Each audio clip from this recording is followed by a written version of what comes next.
संसार के अंदर सबसे ज़्यादा कोई खराब चीज़ है तो वो हमारा शरीर है।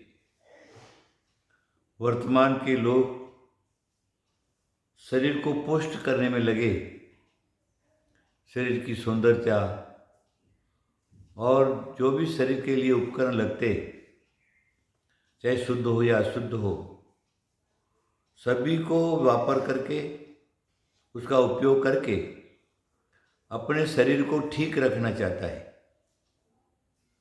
लेकिन वो पदार्थ जो भी हैं कुछ क्षण के लिए रहते हैं, शरीर में लगे, पसीना आया और सुगंधित पदार्थ भी दुर्गंधित हो जाते हैं। वो क्षणस्थायी नहीं है। शरीर की सुंदरता को विशेष रीति से ज़्यादा टाइम रखने वाले नहीं हैं। शरीर नाशवान है और सप्त धातुओं से बना हुआ है। अगर इसके ऊपर छोटी सी चमड़ी जो जिसका वर्ण अलग अलग कलर का है, वर्ण अलग अलग का तरह का है, छोटी सी मक्खी के पांख शरीर की झिल्ली शरीर ऊपर से चर्म अगर शरीर पर नहीं है तो ये शरीर दुर्गंधमय हो जाएगा और कौवा पक्षी वगैरह आगे शरीर को नोच नोच करके खा जाएगा। अगर तुम इस शरीर के अंदर देखोगे, तुम्हारे शरीर के अंदर क्या है? कुछ भी नहीं है। सप्त धातु हैं।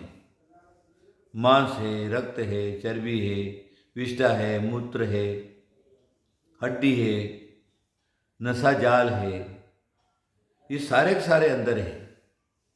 इसको अगर आप खोल करके देखेंगे तो घृणास्पद ये शरीर है। एक गुरु के पास शिष्य गया, बोले महाराज मेरे को चेला बना लो।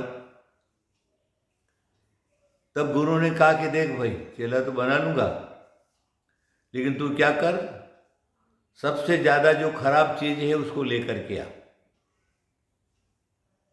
अब वो वहां से खराब चीज को लेने के लिए निकला तो जिसको भी हाथ लगावे उसमें से आवाज आती है, ये मैं खराब नहीं हूं, मैं खराब नहीं, मैं ये काम आता हूं, मैं तुम्हारे ये काम आता हूं, मैं तुम्हारे सब संसार में सब जगह घूम लिया। आखिर उसको खराब चीज कहीं नहीं मिली।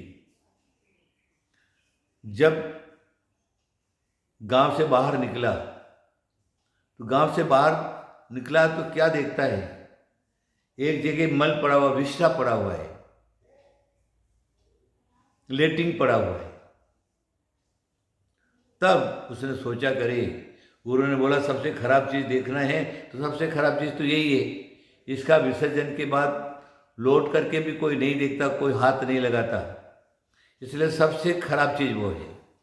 गया, उसको पकड़ने लगा, तब उसके अंदर से आवाज आई, मेरे को नहीं छूना। बोले वो क्यों? बोले मेरे गुरु ने कहा है कि सबसे खराब वस्तु तुम हो। बोले मैं खराब नहीं हूं। मेरे को खराब किसने किया?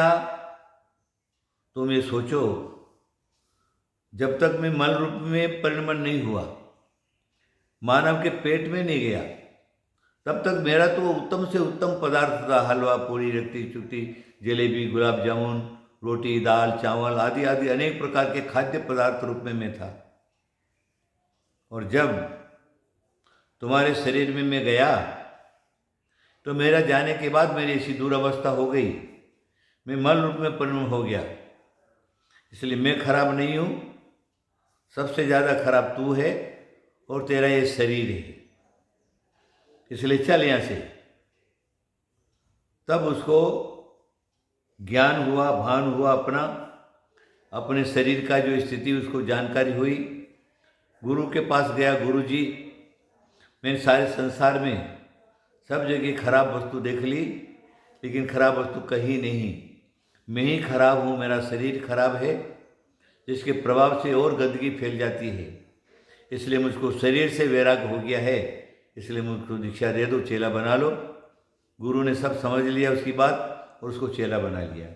कहने का क्या है कि आप ये मत सोचिए कि हम अच्छे हैं, आप अच्छे नहीं हैं, आपका शरीर अच्छा नहीं है, आपके शरीर में महान जो क्या है, दुर्गंधमयी वातावरण आपके शरीर में है।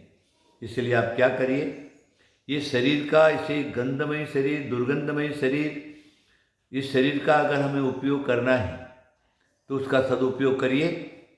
ईश्वर का ध्यान करिए, ईश्वर का ज्ञान करिए, ईश्वर का नाम जपिए, ईश्वर रूप में हो जाइए। इस शरीर से ज़्यादा अच्छा काम में इसको उपयोग ले लीजिए, आपका शरीर सार्थक हो जाएगा।